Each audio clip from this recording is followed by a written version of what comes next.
gaurkoan herrira mugimenduak Aitzol Gogorzaren egoera salatu nahi du eta bere askatasuna aldarrikatu nahi du.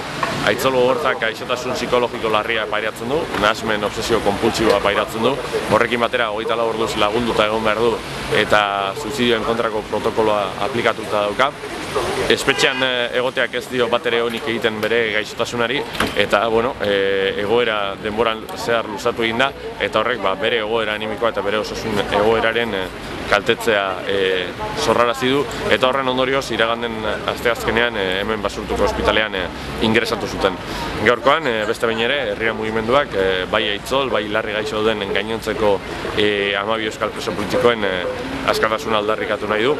Uste du egoera honi soluzioak positiboan ematea Espainiako gobernuaren ardura dela, egoera honekin amaitu behar duela eta giza eskubideen errespetuaren aritik gaixo dauden presoak askatu behar dituela.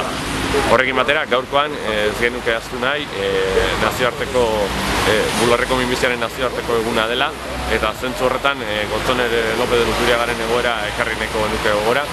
Gotzonek munduan beste milioika emakumezkoak bezala bularretako minbizia pairatzen du eta gaurkoan Aitzolekin egin dugun bezala eta larri gaixo duen gainontzeko 11 presoekin bezala Gotzoneren askatasuna aldarrikatu nahi dugu eta orokorrean 13 preso hauek herrira eta etxera bueltatzea aldarrikatu nahi dugu.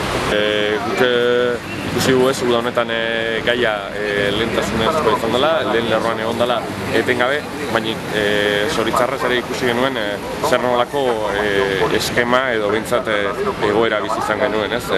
Hiltzera doan pertsona bat askatzeko Espainiako gobernuak jarritako traba guztiak eta oztopo guztiak eta horrek eragindako guztia, ez? Zentzu horretan guk aldarrikatu genuen egoera horrek guztiak galtzaile bilakatzen duela eta badela garaia guztion artean irabazitako konponbidea ere ikitzeko, ez? Eta zentzu horretan